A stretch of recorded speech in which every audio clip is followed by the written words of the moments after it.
Hey everyone, welcome to Princess of Gay. I'm your host Connie, and today we are here with Vox Machina Episode 2. So last time we got to meet the gang, got to see what they're all about, and started our quest to take on this dragon. Um, so there's going to be a lot of prep work and stuff that's going to go into this. Because dragons, like just knowing from experience playing D&D, dragons are one of the more annoyingly tough enemies to face, for pretty obvious reasons. Their size, the area of effect of their attacks, stuff like that. So they've got to definitely do some prep work. Maybe if they can get some armor and weapons that can, help deal with something like this. Figure out exactly which spells. I mean, I know they're not going to do like too much because it's an animated series, but there's going to be some prep work because otherwise they're just going to die. We also are going to eventually have to find out who sent the dragon, because clearly someone in that throne room did. I think the creepy looking guy is a red herring. It's too obvious. It's not going to be him.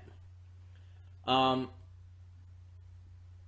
I was watching some reactions to episode one, and some people were guessing it could be the general, and that's a possibility. I don't know. We'll see. We'll see. But I'm definitely interested in finding out for sure. I I'm wondering where this is going to go. I don't know what this season does exactly. Um, because I believe I mentioned it last time, but because this is based on Critical Role's big campaign and everything, it's like there's going to be a lot of stuff they're just not going to be able to show. It's basically condensed down, and it's going to be a lot less of the campaign than you would expect if you ever watched the campaign, I guess. I never did. Um, but it's definitely going to be one of those things where it's when with the campaign, it's like hours and hours, dozens and maybe even hundreds of hours. But with this, it's just like two seasons, and it's like so far at least, it's not going to be long. You have to acknowledge that. Um, so we'll see how it goes. But we got the setups, we got our characters and their personalities and everything down. We saw like even the ones who seem tough and uncaring are actually not necessarily. And there's definitely a lot more to these characters than we even know right now. At the moment, after especially rewatching the first episode with some reactions, Keyleth is still my favorite. But I like the others too. I think my least favorite right now is the dude with the gun. I can't remember his name right now. He just has less of a personality than the others at the moment for me. And there's just nothing that interesting about him right now, in my opinion. Nothing really hooks me into him. I'm also not the biggest fan of Grog because I've never been the biggest fan of like the dumb meathead characters, even if they're portrayed to have like a heart of gold kind of thing. It's like not my thing, not my thing at all. Those two would probably be my least favorites right now.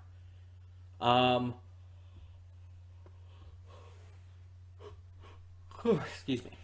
My other favorite outside of Keyleth would probably be Ashley Johnson's character. I can't remember her name either. I'll hopefully get the names down. The little cleric girl. And part of that is because I played a cleric the first time I played D&D. But also, I just like her personality. Honestly, I see a lot of myself in her personality. Out of all of them, I feel like I'm a lot like Keyleth and her, comparatively to any of the others. Um, but yeah, so those two would probably be my favorites. Grog and the gun guy are my least favorites currently. That could all change.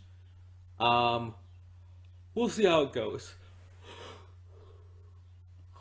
Sorry for all the yawning. I've been awake for a bit now. I don't know why I'm still yawning like this, but oh well. Not really much I can do about that. Um, but yeah. So we're just gonna get into this and hope for the best. When the screen fades to black, pause this redirect and go to the description below. Follow the link to the reaction, and after you watch it, come back here to the redirect and resume play. Because after it fades to black and then fades back in, everything from that point forward will be my afterthoughts and will contain spoilers to the episode. So, that being said, thank you so much for tuning in, and I will see you at the reaction. And we are back, and we'll begin with spoilers in 3, 2, 1, now. So yeah, Piper got a little spooked there when the door just opened like that. Right? Right. You got spooked. You got spooked. Yeah, you don't like it when the wind blows the door open. Mwah. Yeah, but she'll be fine. I closed the door after the reaction and everything. It's just, it wasn't closed all the way after I got the mail, and it freaked her out because it opened without any warning and all. Also, I'm going to adjust this real quick. There we go. Okay. You want to go back now? Okay. But anyway, so this episode was not what I was expecting. I thought this episode was just going to be like planning to face the dragon. The fact that they already faced and defeated Krieg in this episode, like, I can understand that this feels like it's supposed to be, okay, the opening act of things. Krieg is just the precursor to everything that's to come. Okay, fine, fair enough, whatever. But 2 episodes? Like, at least make it 3. It felt rushed, honestly. Like, for as big of a setup that this was in episode 1, this felt like it should have been more than just a 2-parter. It just felt like there was not enough time to really make this as good as it needed to be. Like I said, it feels rushed. It feels like they just rushed into it without giving it enough time to breathe. I think this episode should have been focused on, like, you know, hunting down the one guy. I can't think of his name. I still have the credits up. Maybe it's in there. Fince. Yes, Sir Fince. This episode should have been dedicated to hunting down Fince and, like, preparing for the dragon and all. That should have been this entire episode. It may sound boring and all, but I think it would have been better. And to have it end with the reveal that it's Krieg, having him, you know, kill Fince and everything right at the end. That way the next episode starts with him going into, like, the portal and everything, but maybe having the next episode be entirely the fights and stuff, but just scale it out a lot more, or have more of an afterwards. Or hell, even have maybe a little bit more beforehand. Like, maybe he disappears, but they can't find the portal at first, so they leave and are thinking it through, but then, like, they think of something that's felt out of place and they go to check it out. Something like that. Anything like that. Just to expand it. I feel like there just needed to be more. Having it be only 2 episodes just feels too short for how grand of a setup last episode was. Like, if it wasn't, even if it wasn't going to be the entire season, fine, whatever. But again, at least 3 episodes. 2 episodes, it's just not enough. And especially since there was quite a bit of time after Krieg's slaying. Like, they met with the council and everything, became honorary council members. They got a house, and then we also had the introduction of Silas Briarwood, our next villain, who is clearly a fucking vampire. Um, and it's like that's all of that as well in this episode. It feels rushed. And I know like maybe part of that is also comparing to like how it would be in like an actual D&D campaign. Obviously it would take longer. Obviously stuff like this would take a lot longer. These episodes are around like what, 25 minutes each. Um I would say like okay, so we have about 50 minutes. Like upscale it to an hour. That's still probably like this part of the campaign was probably what, like 4 or 5 hours long, and that's partially because everyone's thinking of what to do and talking to each other and getting things out and all, but also you have to take into account that there's probably a lot more in the campaign than what we saw here. Again, like I said, they have to condense things down for the series. They're going to be cutting some things out and they're going to be changing some things, adding things in. Um like adding in like details and context that wasn't necessarily in the campaign directly. But yeah, um it's just it's a lot, you know. It's just a lot. I just feel that for as much as there was, this just wasn't long enough. For as much as I assume there was, mind you. I don't actually know that for sure. But it, it just seems like it was rushed. And that's really my only complaint. And maybe it's partially because they couldn't get David Tennant for much more because of how much he probably costs. Um, but still, like they could have had another episode in there, like I said, with them just chasing down, um, them chasing down. Why does his name keep escaping me? Fitz, and it's like most of that entire time he wouldn't even be in there. He'd like only come in at the very end again, right? It's just like I don't know.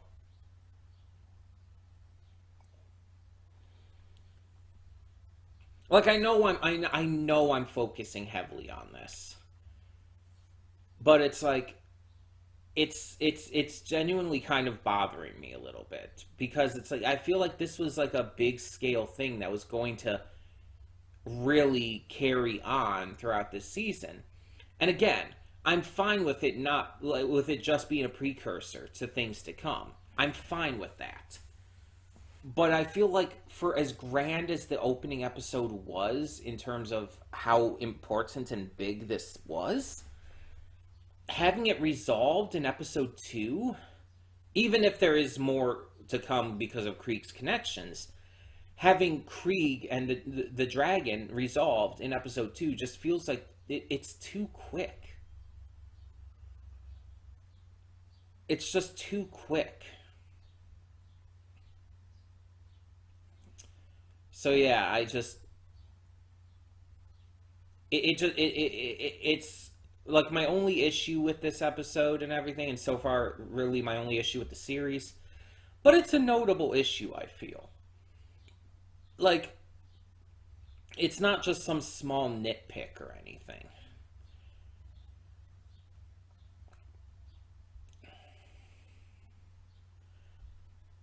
I just I just feel like it was not as impressive as it could have been because of that. There were some other things in this episode that I enjoyed, like I don't know what Vax's sexuality is, but he, at the very least, it's pretty clear that him and the one guy fucked. Like that, it's pretty damn clear. And let me see if I can. Who was? What was that guy's name? Was it Desmond? Because there's a character named Desmond. Or no, I think it was Gilmore.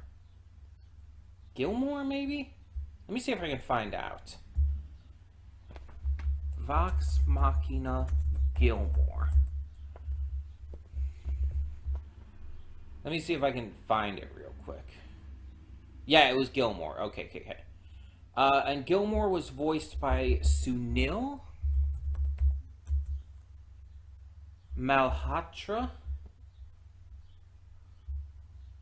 I don't recognize the name. So let me see. Let's check behind the voice actors.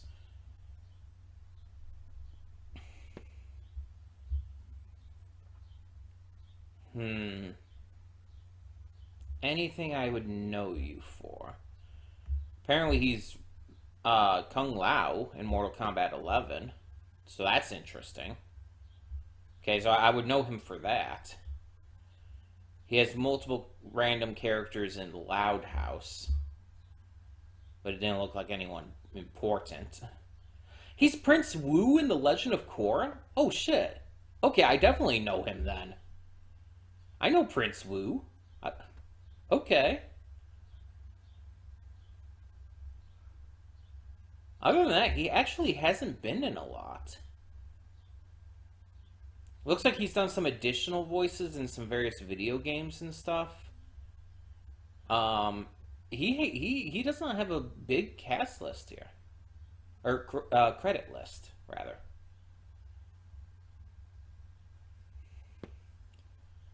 Yeah, Prince Wu is probably the biggest thing for me, at least, that I would recognize him from. Okay. I'm gonna have to listen to that again to see if I can hear it. Um, but yeah, this was still a pretty good episode. We got to see some pairings we wouldn't normally see. We didn't get to see too much from them, but we did get to see them, or that we assumed we wouldn't normally see in the first, based on the first episode at least. But yeah, it's like I mean, I enjoyed it still. It's just the pacing is just, it felt way too rushed. It felt way too quick. And honestly, even a little bit too easy. Considering everything we've seen this dragon do, and the way it was able to stop and defeat everyone else, it's like, how were, like, yeah, they tricked it. They tricked him, but how were they able to still defeat him as, honestly, as easily as they did? It's like they suddenly got a sudden boost of ability and skill out of nowhere. It's like, did they all just suddenly hit nat 20s? Like constantly over and over? Or did Krieg just get a bunch of nat 1s? Because that's like the only thing that can really like make sense there. It just feels like they were not anywhere near strong enough to take on a dragon before. They just weren't. And suddenly they can just do it with, honestly, relative ease. It just feels that much. I mean, I can kind of forgive because, again, this is based on what is obviously a longer campaign. There's probably a lot more to it and all. But at the same time, it's not as bad as the pacing issue. It's just, it is something else I will note here. It doesn't hurt the episode for me like the pacing issue does. It's just something I wanted to bring up as well. Just because it's like, that is a thing that has happened. And yeah. Seems a little too convenient. But hey, whatever. It's a cartoon. We gotta have cartoon logic and everything. It's just, yeah. Again, that doesn't ruin it like the pacing thing does, but yeah. But I want to hear your thoughts. Tell me what you thought in the comments below, and I'm gonna actually ask here if you have any context to the actual campaign of Critical Role. No spoilers for the future, obviously for this series, but um, was there a lot more to this? You don't have to give a lot of details, but was there a lot more to this in the actual Critical Role campaign? Just if you know, let me know. Um, I assume there was. I have to assume there was. But I'm asking you if anyone knows. Just let me know. Um, because again, it feels like it was really rushed here. It really does. But tell me your thoughts down below either way. Thank you so much for tuning in. And for now, I'm Connie, and I'm signing off. See y'all next time.